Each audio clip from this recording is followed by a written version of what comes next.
Live from the campus of Washington and Lee University, this is a Channel 18 Rockbridge News Update. Welcome to the Rockbridge Report Live News Update. I'm Kinsey Grant. We're 3 weeks away from Election Day, and you have one last chance to see Hillary Clinton and Donald Trump face off in the third and final presidential debate tomorrow night at the University of Nevada in Las Vegas at 9 p.m. Fox News Channel's Chris Wallace will host the 90-minute commercial-free event. Wallace is known for his aggressive questioning style of both Republicans and Democrats. Wallace said he plans to cover immigration, entitlements and debt, the Supreme Court, the economy, and foreign policy in this debate.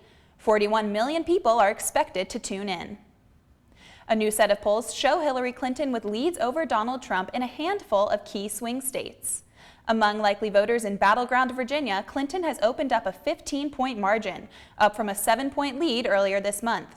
The new survey is from Christopher Newport University's Wasson Center. The numbers for Clinton are also good in 4 other battleground states. The latest Quinnipiac University surveys now give Clinton single-digit leads over Trump in Colorado, Florida, and Pennsylvania among likely voters. As for Ohio, Clinton has moved into a tie with Trump, each with 45% of support. The poll credits Clinton with gains among independent voters.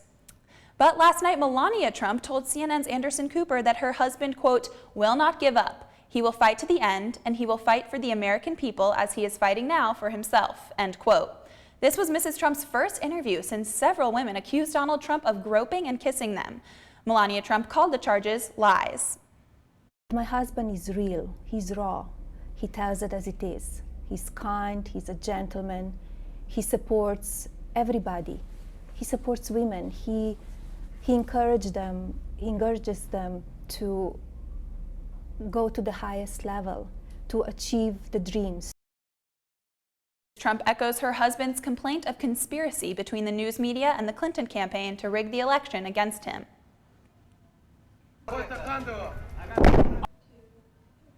The battle to push ISIS out of a key Iraqi city is underway. Iraq's forces are leading a mission to reclaim Mosul, the extremist group's last major Iraqi stronghold.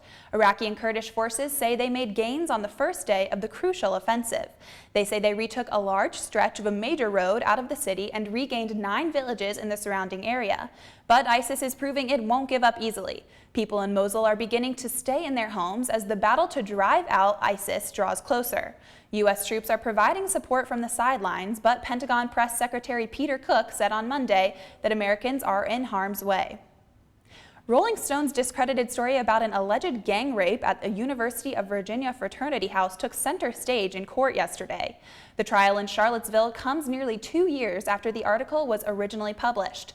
A UVA administrator named Nicola Ramo is seeking nearly $8 million in her defamation lawsuit. She says the story portrayed her as callous and insensitive to the plight of an alleged rape victim. The story centered around allegations of a student identified only as Jackie, who recounted a vicious gang rape she said took place at the Phi Kappa Psi fraternity. But the story soon unraveled as questions about her claims mounted. A subsequent investigation by Charlottesville police found no evidence the rape ever happened. And Rolling Stone later retracted the story after a review by Columbia University's Graduate School of Journalism.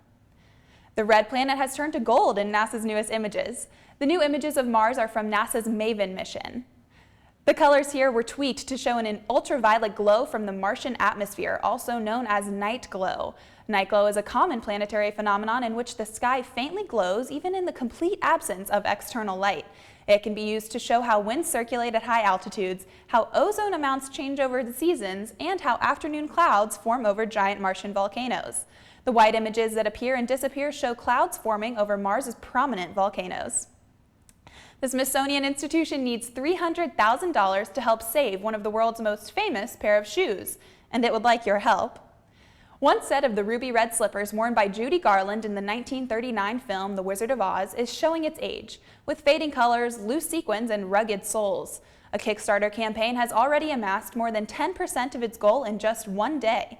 Donations will pay for conservation work and a climate-controlled case for the shoes at the National Museum of American History. The campaign is being promoted by the Smithsonian on social media in an effort to, as they say, keep them ruby. Donation collections will end in mid-November. Several pairs of ruby slippers were worn by Garland during filming. At least 5 authentic pairs are known to currently exist. That's all for today. Thanks for staying updated. Join us on Thursday, October 20th for a full edition of the Rockbridge Report. Have a great afternoon.